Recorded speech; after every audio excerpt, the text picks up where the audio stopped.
तो टीवी 9 पर लगातार जारी है महायुद्ध की महाकवरेज। बात करते हैं चंद्रपुर जिले के चुनावी संग्राम की। चंद्रपुर जिले में 4 नगरपालिका सीटों को लेकर जबरदस्त लड़ाई है। यहां पर बीजेपी प्रदेश अध्यक्ष सुधीर मुनगंटीवार की प्रतिष्ठा दांव पर है, तो वहीं कांग्रेस के सामने सबसे बड़ी चुनौती इस बात की है कि वो चंद्रपुर के अपने सबसे मजबूत गढ़ को एक बार फिर बचा रखने में सफल रहे।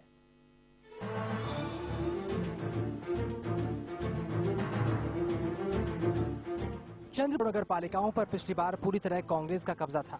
चुनाव प्रचार के दौरान बीजेपी कांग्रेस के इस मजबूत गढ़ को भेदने के लिए बेताब नजर आई।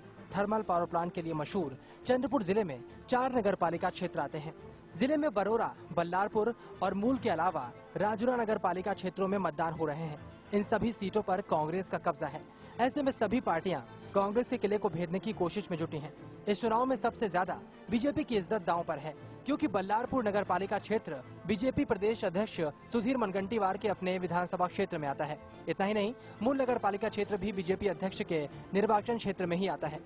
बरोड़ा में 23 नगर सेवक चुने जाने हैं, जबकि बल्लारपुर में 32 नगर सेवकों का चुनाव होना है। चुनाव से इन वक्त पहले एनसीपी ने बरोड़ा नगर पालिका के कांग्रेसी चेयरमैन को पार्टी में शामिल कराकर बड़ा दांव खेला। चुनाव प्रचार के दौरान विकास सबसे बड़ा मुद्दा बनकर उभरा था। नीलेश जाहट, चंद्रपुर, टीवी 9। चलिए बात करते हैं सिंधुदुर्ग जिले की। नारायण राणे के इस गढ़ में चुनाव प्रचार के दौरान जबरदस्त गर्मी देखी गई। खासतौर पर एनसीपी और राणे के बीच जमकर जुबानी तीर चले। एक नजर डालते हैं सिंधुदुर्ग के चुनावी समीकरण पर।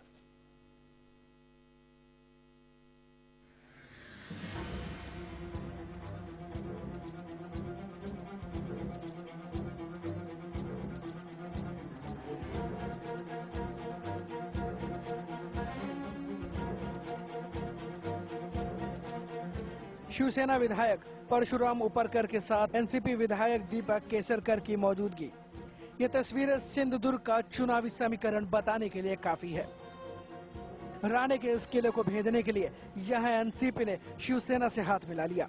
एक तरफ नगर विकास राज्य मंत्री खुलकर उद्योग मंत्री नारायण राणे पर हमला बोल रहे थे, तो इसी बीच गृह मंत्री आर पाटिल भी राणे को खरी खोटी सुनाने लगे। वेंगुर्ला में विपक्षी नेताओं ने राणे के बेटे नीतीश राणे का घेराव भी किया। नारायण राणे को सुकून तब मिला जब मुख्यमंत्री पृथ्वीराज चौहान भी सिंधुदुर्ग में चुनाव प्रचार के लिए गए। सिंधुदुर्ग में जिन 3 नगर पालिका क्षेत्रों में मतदान हो रहे हैं, उनमें सावंतवाड़ी, मालवड और वेंगुर्ला शामिल है। तीनों चुनाव क्षेत्रों में 17-17 सीटों पर मुकाबला होना है।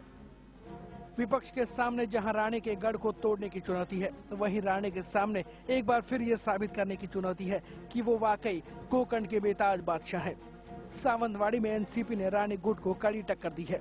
वहीं चुनाव प्रचार के दौरान पुराने कांग्रेसी भी राणे समर्थकों के लिए बड़े सिरदर्द साबित हुए हैं।